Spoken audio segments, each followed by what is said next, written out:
En el Departamento de Ingeniería y Obra del Grupo ESCO, estamos enfocados en el desarrollo de proyectos y servicios eléctricos para el sector industrial en el estado de Baja California. Brindamos soluciones a diversos problemas que toda industria desea mitigar, tales como variaciones de voltaje, bajo factor de potencia, mal funcionamiento, fallas en equipos. Es por ello que nuestros clientes acuden a nosotros para obtener el apoyo de un equipo consolidado con más de 20 años laborando en la región. Contamos con equipo especializado para el monitoreo de la calidad de la energía, coordinación de protecciones, cortocircuito, entre otros. Ofrecemos un amplio portafolio de servicios para el desarrollo y ejecución de sus proyectos eléctricos en baja y media tensión, asegurando una instalación de calidad, confiable y segura. En ESCO tenemos una solución a tu medida.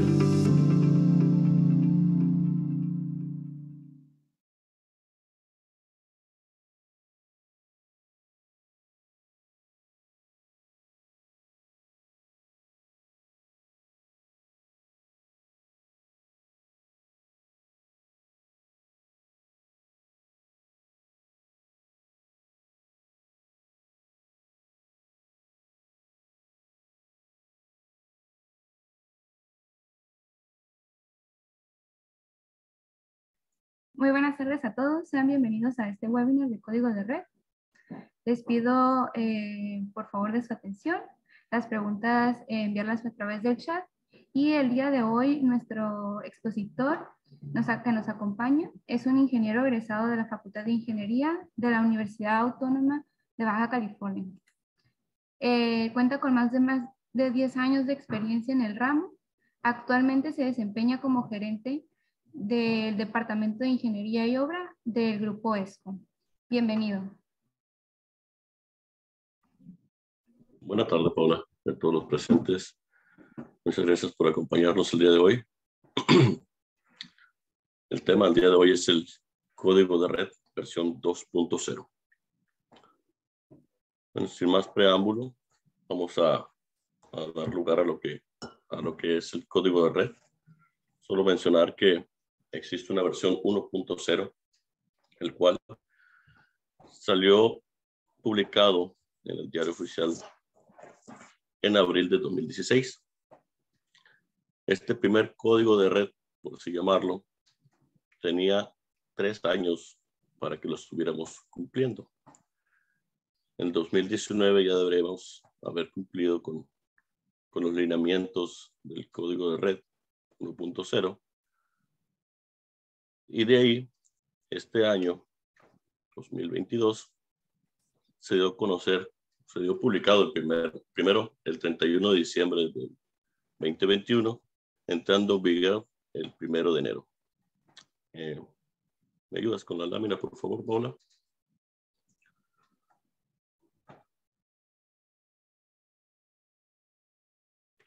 Bueno, ¿cuál es el objetivo del código de red? ¿Qué es lo que busca la Comisión Reguladora de Energía al tratar de implementar el código de red? Busca garantizar la eficiencia, confiabilidad, continuidad, calidad y sustentabilidad del sistema eléctrico nacional y del suministro eléctrico. El sistema eléctrico nacional comprende desde Sonora hacia abajo. Aquí en Baja California tenemos un sistema aislado.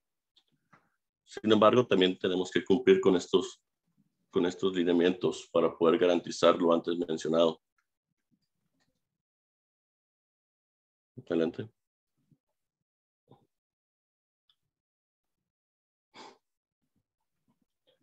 ¿Quiénes son los que aplican para cumplir con este lineamiento?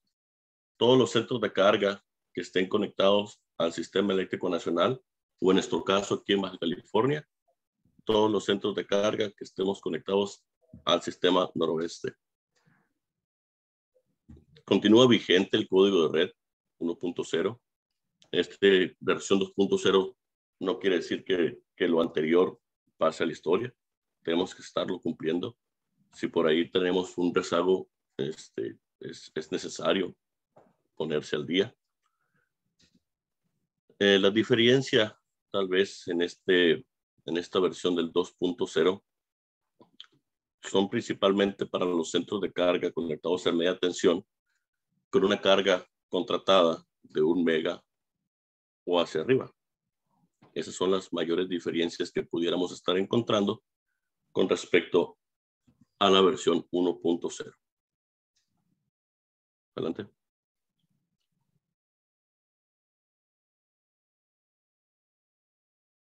En esta tabla que viene en el manual, viene muy sencillo explicado cuáles son las diferencias, ¿no? Vienen los centros de carga conectados a media tensión con una demanda contratada debajo de 1 megawatt. Aplica todo lo que viene en el código de red 1.0, anexando el desbalance de tensión. En aquel código de red solo venía el desbalance de corriente. Es decir, si nosotros desde el 2019, 2020, 2021 ya cumplimos con el código de red 1.0, a este caso solamente deberíamos de agregar el desbalance de tensión. ¿Esto cómo se logra? Pues hay que monitorear nuevamente, pero no es un aumento tan sustancial en los requerimientos del código de red hacia estos centros de carga. Los centros de carga conectados en media tensión con demanda contratada de 1 megawatt o hacia arriba, aquí el cambio sí es importante. Hubo un cambio en el factor de potencia. El cumplimiento ya no será lo que es lo que indica el distribuidor, que actualmente es 0.90%, perdón.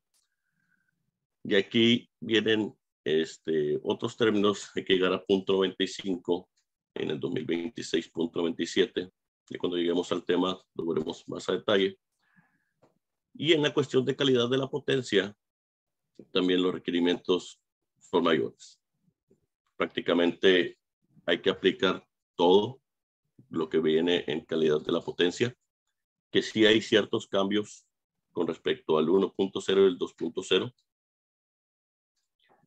Y por último, los centros de carga conectados en alta tensión, si ya estuviesen cumpliendo con la versión 1.0 del código de red, ya no es necesario hacer absolutamente nada en esta versión. Simple y sencillamente es unos ajustes de cálculos para poder demostrarle a la autoridad que estamos en cumplimiento. Aquí solamente vienen los centros de carga de media tensión y alta tensión, debido a que los centros de carga de baja tensión no aplica el código de red. Adelante.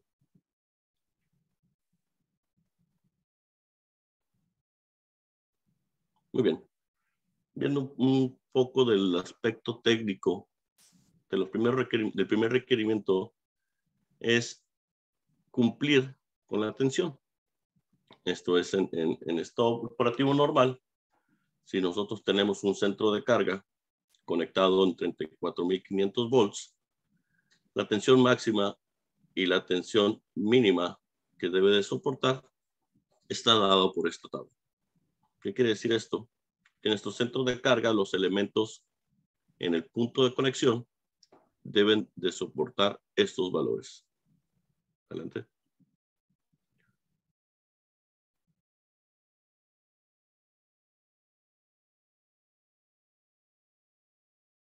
De igual manera, este mismo punto nos dice que ante variaciones de tensión de manera temporal por 20 minutos, debemos de tener la capacidad de seguir conectados con estos valores de conexión.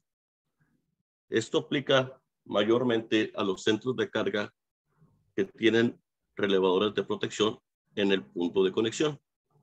Es decir, si nosotros tuviéramos programados, seteados los parámetros a 35.000 volts, no pudiéramos soportar una sobretensión de 37.95. A eso se refiere este punto de operación de tensión.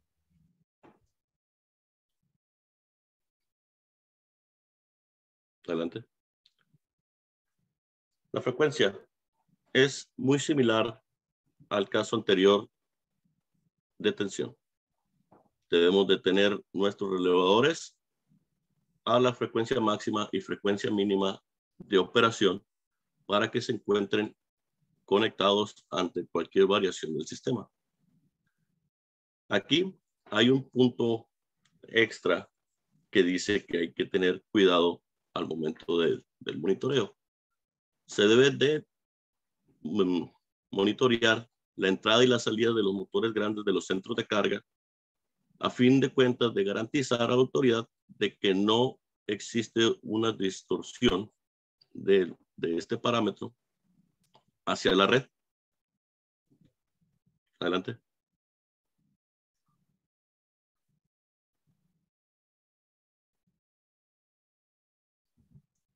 Eso es por parte de los parámetros básicos, que es tensión y frecuencia. ¿Qué tenemos que ver con el cortocircuito? El cortocircuito viene dado en el caso de alta tensión por SENACE y en el caso de media tensión por CFE distribución. Es decir, que ellos son los que nos tienen que proporcionar el nivel de cortocircuito en nuestro punto de conexión para así nosotros poder bajar el dato hacia nuestra instalación. SENACE publica estos niveles de cortocircuito y CFE distribución, a ellos los tenemos que solicitar. ¿De qué se trata el cortocircuito? Nosotros, regrésalo por favor, Paula. Nosotros tenemos una subestación y cada elemento de nuestra subestación tiene un nivel de cortocircuito. ¿Qué quiere decir esto? ¿Cuánta corriente soportan al paso de una falla eléctrica? Uno es la capacidad de operación, que es la corriente nominal, y la corriente de cortocircuito es la que circula a través de los elementos ante una falla eléctrica. Es decir, si nosotros tenemos un nivel de cortocircuito de 4.000 amperes en el punto de conexión, en 34.500, por poner un ejemplo, y tenemos un elemento que soporta solamente 2.000 amperes en cortocircuito, muy probablemente ante una falla, este elemento ya no vaya a servir. Se va a destrozar, va a explotar o algo va a pasar con él. Esa es la importancia de tener nuestro nivel de cortocircuito actualizado. Adelante.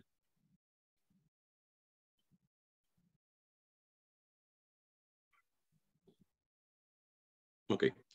Aquí llegamos al factor de potencia. Como se los había mencionado, los centros de carga conectados en media tensión con una carga contratada menor a 1 megawatt no tienen injerencia en este punto. Ellos siguen con lo que CFE Distribución les dice, que es de 0.90, y con eso están cumpliendo con CFE.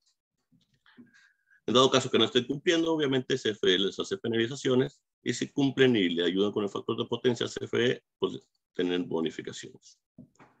Aquí el tema, que es de los temas más importantes de este código de red 2.0, es con los centros de carga de media tensión con una carga contratada de 1 megawatt hacia arriba. Nos dice que tenemos que llegar en 2 años, a partir del 1 de enero de este año del 2022, a un nivel de 0.95. ¿Qué quiere decir? Que si andamos por ahí del 80-85, tenemos una oportunidad bastante grande para poder llegar a este valor. Nos dice que duremos el 95% del tiempo durante un periodo mensual. Nosotros podemos andar en un nivel de 96, 95, y si de pronto tenemos un bajón hacia el 90, solamente nos tenemos que encargar de que este tiempo del bajón no sea mayor del 5% del periodo mensual. Esto es al cumplimiento del código de red 2.0 en la cuestión del factor de potencia. Al 2024 del 1 de enero tenemos que cumplir esto. Sin embargo, hay otro punto. A partir de esa fecha y al 8 de abril del 26, tenemos que cumplir con el punto 97%. Aquí ya la cosa se complica un poco más porque de punto 95 a punto 97 los equipos suelen ser un poco más robustos. Y tenemos el tema también que tiene que ser en atraso. Es decir, no tenemos que quedar en el lado inductivo, no pasarnos al lado capacitivo. ¿Cómo nos estaremos pasando al lado capacitivo? Si, por ejemplo, hay un centro de carga que instala un banco de capacitores fijo, robusto, para poder llegar de punto 95 a punto 97, y los fines de semana no tiene trabajo, este banco de capacitores nos va a hacer que nos vayamos el factor de potencia en adelanto, es decir, al lado capacitivo, y por ahí también nos pudieran estar penalizando por no cumplir con el código de red. Esto es algo muy importante que tenemos que tomar en cuenta. Lo mismo aplica para los centros de carga de alta tensión, pero esto ya lo traían desde el código de red 1.0. Adelante.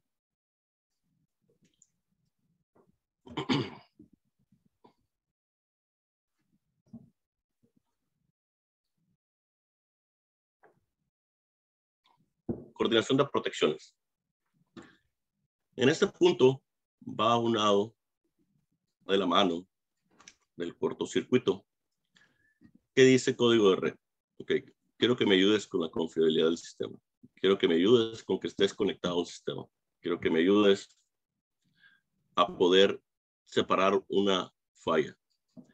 Entonces, ¿qué hacemos?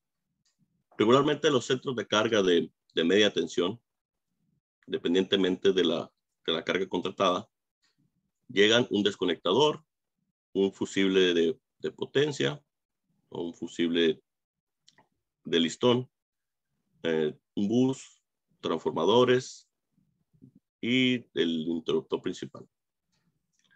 ¿Qué pasa si una falla de un motor de 100 HPs no es liberada por su interruptor principal y no es liberada por el interruptor del tablero de distribución?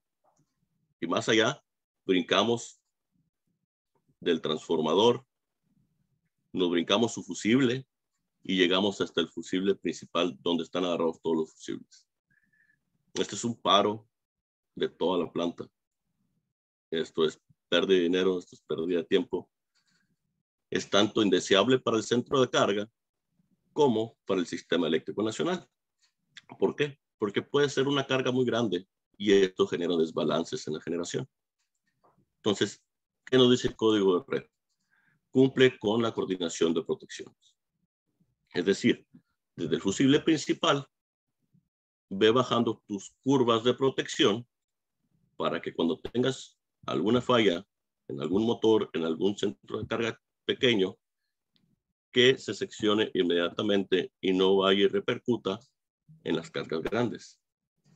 Básicamente, de esto se trata las protecciones.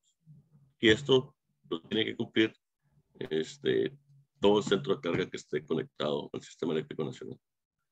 Si por algún motivo, por alguna falta de observación del centro de carga, llegara a aumentar la falla y se va de su fusible principal y saca algún ramal donde esté conectado a otro centro de carga o varios centros de cargas más, pudiera repercutir en serias sanciones por estar haciendo caso omiso al cumplimiento de coordinación de protecciones. Adelante.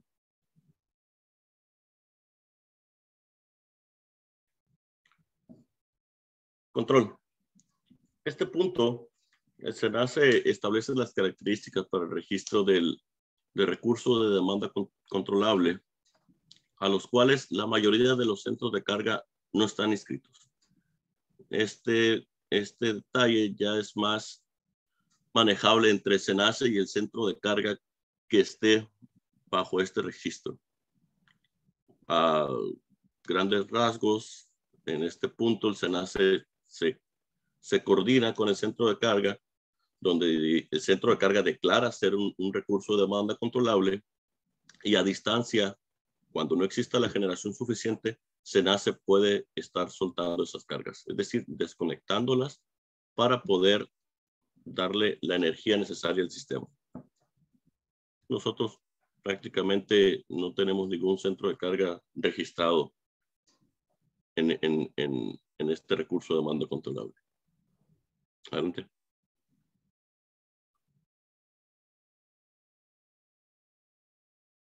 Intercambio de información.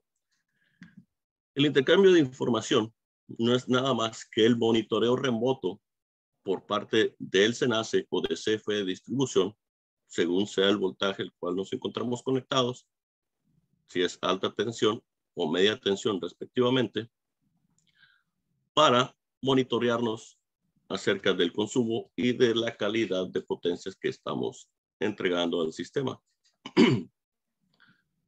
Aquí, el que nos regula, pues, cuáles son los lineamientos, es el manual de TICS. Propiamente, el código de red hace referencia al manual de TICS y no se mete más allá de ello, ¿no? Ya el tema del manual de TICS ya es otra regulación, ¿no? Que con la persona que les esté llevando el diagnóstico, ya se encargará de revisar el manual de TICS y decir, ok, caemos en esta categoría, tenemos que cumplir con este medidor, tenemos que cumplir con este GPS, tenemos que cumplir con esta línea de comunicación. Adelante.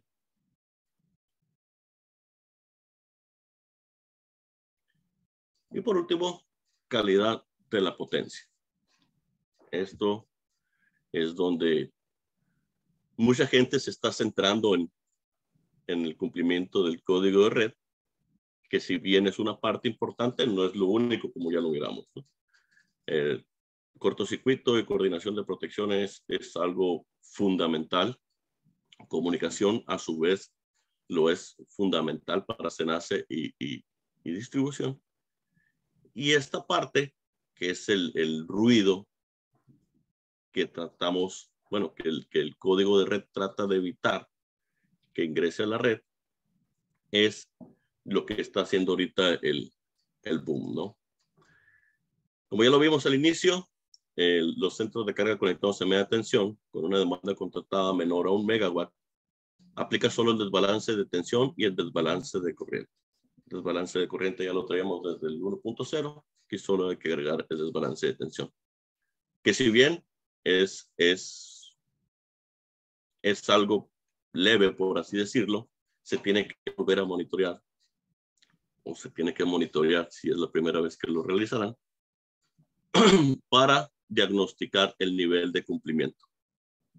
Ya una vez con los resultados, ya veremos qué es lo recomendable para su centro de carga.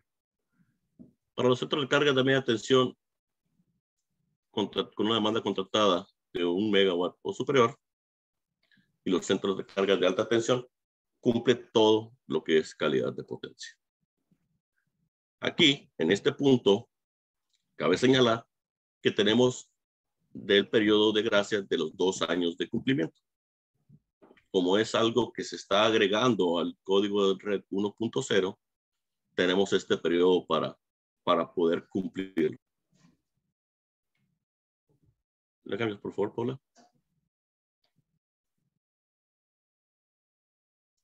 Ok. ¿Qué tenemos? Tenemos el nivel de distorsión armónica, que según el nivel de tensión al que estemos conectados, vamos a tener que cumplir. Hay que sacar una serie de datos ahí, la impedancia relativa, el cortocircuito que va a estar a su vez suministrado por CFE de distribución o SENACE, y nos va a dar un porcentaje de límite superior para poder cumplir con el código de red. Obviamente estos valores van a surgir del monitoreo del centro de carga. Adelante.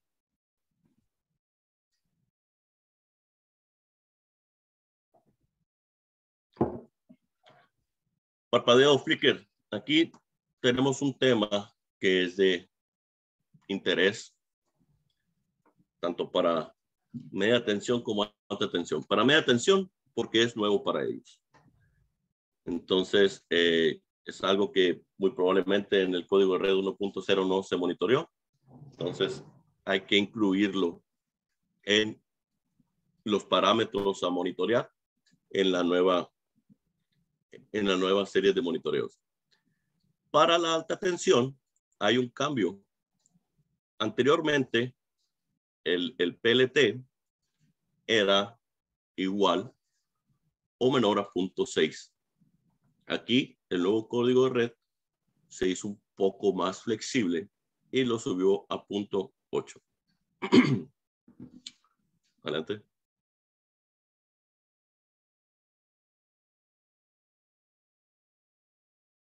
Desbalance de corriente.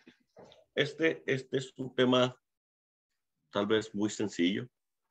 A grosso modo es que los centros de carga tengan un consumo balanceado en las fases. Se consigue balanceando las cargas de los centros de carga relativamente pequeños. Las cargas grandes son trifásicas, no hay ningún problema por ese lado. Pero esto impacta mucho en las líneas de distribución, en las líneas de transmisión. Es por eso que es muy importante estarlo cumpliendo y cumplir con esto desde el código de red 1.0. Adelante.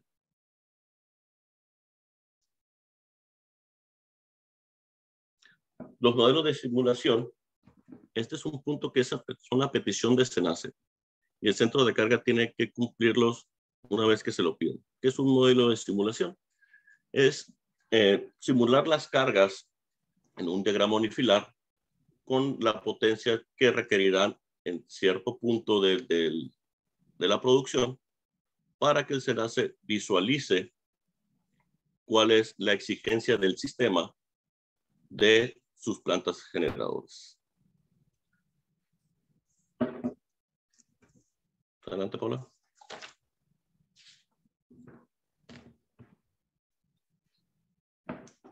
Verificación de la conformidad. Ok, muy bien. Y todo esto, ¿quién lo va a revisar, no? Todo esto, el encargado de revisar el cumplimiento es la Comisión Reguladora de Energía. ¿Mediante quién? Ahorita no hay una unidad de inspección autorizada por ellos para que lo estén llevando a cabo. Sin embargo, tienen la autoridad para tomar personal de SENACE, tomar personal de la Comisión Federal de Electricidad y que les estén ayudando con la revisión del nivel de cumplimiento de los centros de carga. Es por ello que no podemos confiarnos y decir, ahorita no hay quien me revise. No, al contrario, hay que poner especial atención con el cumplimiento del código de red, porque en cualquier momento pueden empezar las revisiones. Si bien ahorita, si tenemos una revisión por parte de la autoridad, tenemos un periodo de gracia de 2 años para el cumplimiento de lo que es la calidad de la potencia y el factor de potencia en caso de la media tensión con carga contratada de 1 megawatt o superior. Para lo demás, ya tenemos que estarlo cumpliendo. Es decir, que si en este momento no tenemos el cumplimiento en el dado caso de coordinación de protecciones, de cortocircuito, de tensión y de frecuencia, estamos cayendo en un incumplimiento ante la autoridad.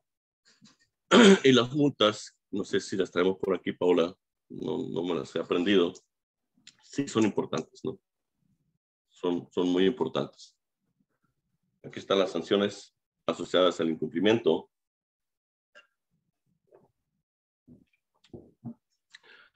Pero más allá a llegar a esto, a cumplir por miedo a la sanción, tenemos que cumplir en el sentido de elevar nuestro sistema eléctrico a una confiabilidad que se pague solo. Es decir, la mayoría de los centros de carga han sufrido algún corte de energía, han sufrido alguna multa por bajo factor de potencia, un mal aprovechamiento de la energía. Entonces, la visión debe ser hacia ese sentido, no hacia evitar las sanciones. Claro está que hay que tenerlas bien presentes porque estas son a visión de la CRE. Bueno, sí, adelante, Paula. Plan de trabajo. ¿Qué dice la CRE? ¿Qué dice el código de red? Dice, yo te voy a dar, en este caso, por ejemplo, para el código de red 1.0, ya tenemos que estarlo cumpliendo. Ahí no hay que hacerlo por ningún lado. Pero para el 2.0, te dice, yo te doy 2 años para que cumplas con este punto y con este punto, lo que es factor de potencia y lo que es calidad de potencia. Entonces, tienes un periodo de 2 años para cumplirlo. Si después del diagnóstico resulta que tenemos que realizar una inversión de tanto dinero y nuestra empresa está en capacidad de solventar esto en los 2 años de cumplimiento, en los 2 años de gracia, entonces no es necesario presentar un plan de trabajo. ¿Cuándo es necesario presentar un plan de trabajo? Cuando este tiempo no es suficiente. Supongamos que nuestro centro de carga tuvo muchas áreas de oportunidad y representa un gasto muy fuerte el estar a la altura de lo que requiere el código de red. Entonces se presenta un plan de trabajo en el cual le decimos a la autoridad, este es el diagnóstico de mi centro de carga, estas son las propuestas para el cumplimiento de lo que requieres en el código de red y este es mi plan de trabajo. Yo el 2022 voy a trabajar en lo que es cortocircuito, coordinación de protecciones. El 2023 vamos a trabajar en lo que es el factor de potencia, pero me va a comer unos 6 meses, un poco más de lo que tú me estás dando. Entonces se hace el plan de trabajo y se envía a la CRE para su revisión. Adelante.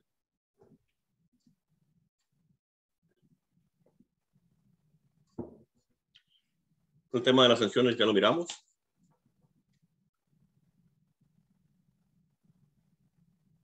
Adelante.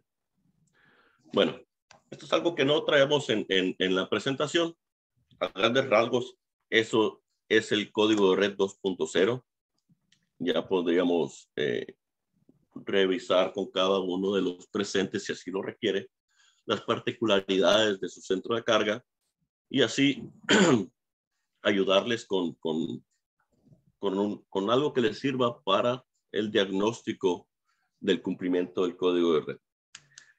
Pero es una regulación de desempeño y no de diseño como se miraba en el código de red 1.0 para el caso de los centros de carga de alta tensión, donde manejaba ciertos tipos de relevadores que querían homogalizar, pero ya no aparecen en el código de red 2.0. Aquí en ningún lugar el código de red te dice que hay que cumplir con alguna marca o te dice que hay que cumplir con